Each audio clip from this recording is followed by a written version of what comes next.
Kitchen में आप लोगों को सलाम है मेरा सबको। ये है आप हमारा किलो गोश्त। आप बनाने लगे हैं 4 गोश्त शान मसाले में। ठीक है, ये अपनी बोटियाँ साफ़ सुथरियाँ हो गई हैं। ये अपना ਉਹਦੇ 'ਚ मैं 2 चम्मच शान मसाले का लैमन रस दे विच ना मिक्स करके रख लिया। ठीक है, 2 लैमन का रस 2 ये मसाला मिक्स हो गया। अपनी मिर्चां टक दे के ठीक है जी आप भर के ये पाई है। दही है, ये अपना टमाटर का पेस्ट है। ठीक है, उबाल के मैं पेस्ट बना लिया अपना लहसुन अदरक का। आप चलो हम स्टार्ट कर दें। ये मैं शान मसाले दे ना 2 चम्मच छोटे वाले ठीक है ना लैमन के रस 2 मैं मिक्स करके रख लिया। आप हम इन मिर्चों में ना भरांगे थोड़ा थोड़ा, ज़्यादा नहीं। ठीक है,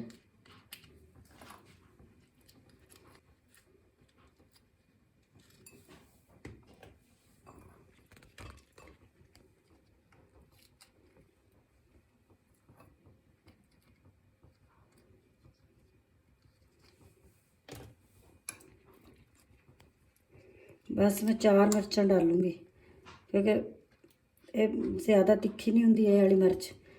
दूसरी छोटी वाली जड़ी ना ज़्यादा तिखी होंगी है। फिर आप हुण स्टार्ट करते हैं। इन्होंने आप रख देने इधर। चलो आप हुण बिस्मिल्ला करके पाने आयल।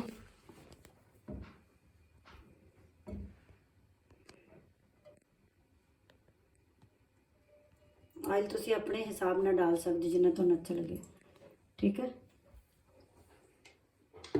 हुण आप चूल्हा थोड़ा जिहा आप करते हैं तेज़। कढ़ाई मेरी पहले गर्म हो गई सी। ठीक है, चलो जी ये अपना है लहसुन अदरक का पेस्ट। बिस्मिल्लाह करके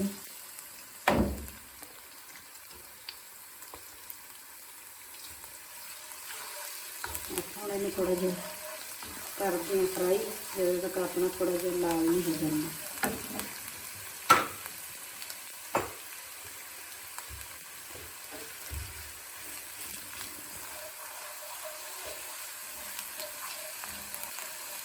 देखो कितना सोहना लगता है लहसुन अदरक। तुसी चॉप भी कर सकते हो लहसुन अदरक। ठीक है, मैं दरदरा थोड़ा जिहा पीस लिया। ठीक है,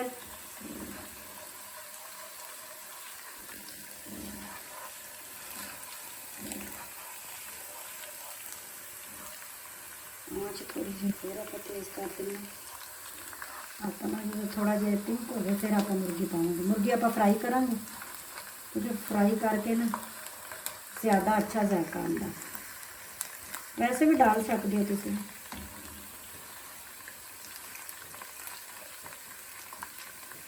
ज़्यादा लहसुन आप जलाना भी नहीं है फिर जले का जायका आता। लहसुन अपना हो गया पिंक आप पा देंगे मुर्गी। ठीक है, आप ये करेंगे मुर्गी फ्राई। मुर्गी सारी दो सिट दो सारा सारी मुर्गी और इन्हें आप भुनते हैं चंगी तरह।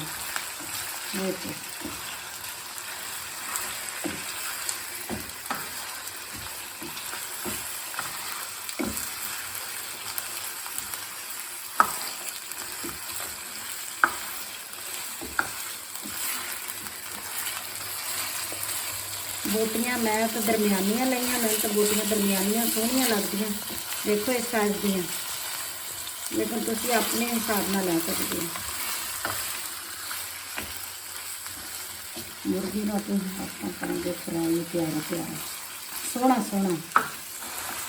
देखो मुर्गी हो रही है फ्राई लहसुन च। अपनी बोटियाँ जो पिंक होंगे ना फिर पाना दही पाना। देखो जी आप हल्की कर लिया गुलाबी मुर्गी। तो हम छिड़ते हैं दही। ठीक है, इस तरह जायका बहुत मज़ेदार है।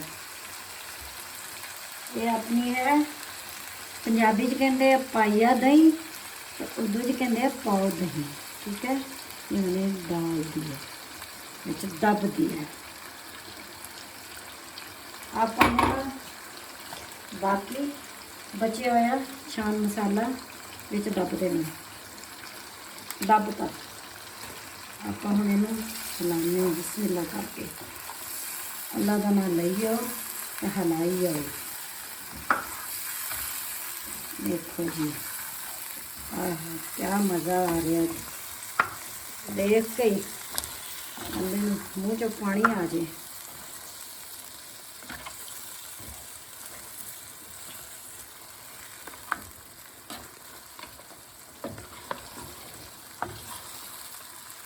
हम इन पकाने ये चंगी तरह। चलो जी देखो कितनी सोहनी अपनी आयल छड़ता अपनी मुर्गी ने। आप ना हुण विच सिटनी है टमाटो पेस्ट। ठीक है, इन्ना सोहना लग रहा मुर्गी अपनी, कुछ दही के पानी च गल गई तो कुछ अपनी गल जानी है टमाटर के पेस्ट।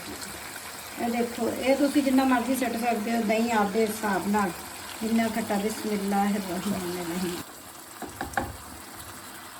कितनी प्यारी खुशबू आन रही है। इसको आप कितना टाइम पकाना है वैसे?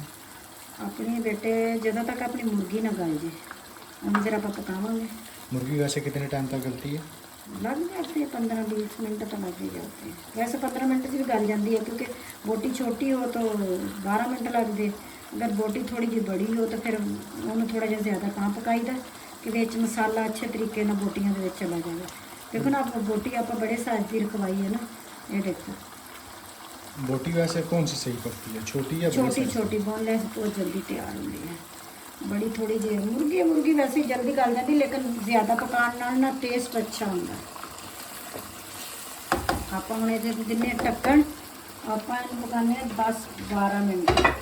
ठीक है, फिर आप विखाने आप ट्रे च इनू कढ़ना है। ये देखो आप खीरे कट वढ़ ले, मूली खीरा। ठीक है, पत्ते धो के सोहनी दुल्हन तरह आप ट्रे सजाती है। आप जो मुर्गी पकूगी अपना अचार गोश्त तैयार हो जाऊगा, फिर आप सिटांगे, फिर आप खावांगे मजे लैके। आप हम अल्लाह का नाम लैके चकते ढक्कन। देखो आप रख दें आराम ना, ढक्कन चकना वरना छिट्टे पै गए ना हाथ सड़ गए। देखो कितना सोहना आयल छड़ता अपने चार गोश्त ने, अपनी रोटियां कि सोहनी लगन दी। आप हम ये ना एक एक करके ना चमचे में अपने इधर रख के जड़ियाँ अपन मिर्चा आप हम रोज सिर दें।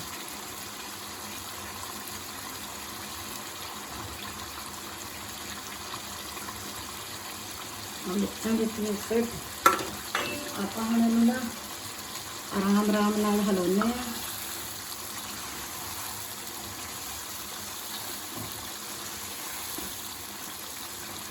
तुसी थोड़ा पानी डाल सकते हो, मैं पानी नहीं डालिया। ठीक है, क्योंकि मैं दही च फिर टमाटर का जो पेस्ट पाया ना आप वो मैं पकाया है। ठीक है, मिर्चा अपनी थोड़ी जी सॉफ्ट होंगे ना, फिर आप डिश च डाल के दिखाने। ठीक है, आप थोड़ी जी ढक्कन ला दें 2 मिनट ताकि ना मिर्चा अपन थोड़िया सॉफ्ट हो जाए।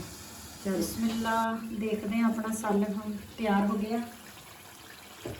ढक्कन रखते हैं आप साइड पे। देखो जी कितनी वधिया खुशबू भी आ रही है, वधिया वधिया। अपना हम अचार गोश्त हो गया तैयार। आप हम इन्होंने ट्रे च सिटते हैं, पा दें आप बिस्मिल्लाह करके। हथ अपना बचा लियो, बिस्मिल्लाहिर्रहमानिर्रहीम। ये अपनी ट्रे हो गई, सेंटर च आप कढ़ांगे।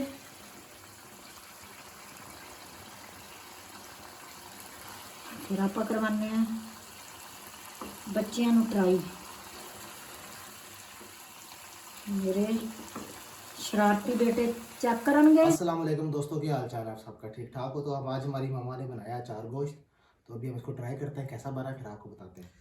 देखने से तो ये बहुत ही मज़ेदार लग रहा है। अब टेस्ट करते हैं और बताते हैं। यार अचार की बहुत मज़े की स्मेल आ रही है इसमें से। खुशबू जो है ना इसकी। थोड़ा सा गोश्त लेते हैं, हल्का सा लगते हैं सैलड। बहुत ही मज़े का बना है, यकीन माने आपको चखा नहीं सकते।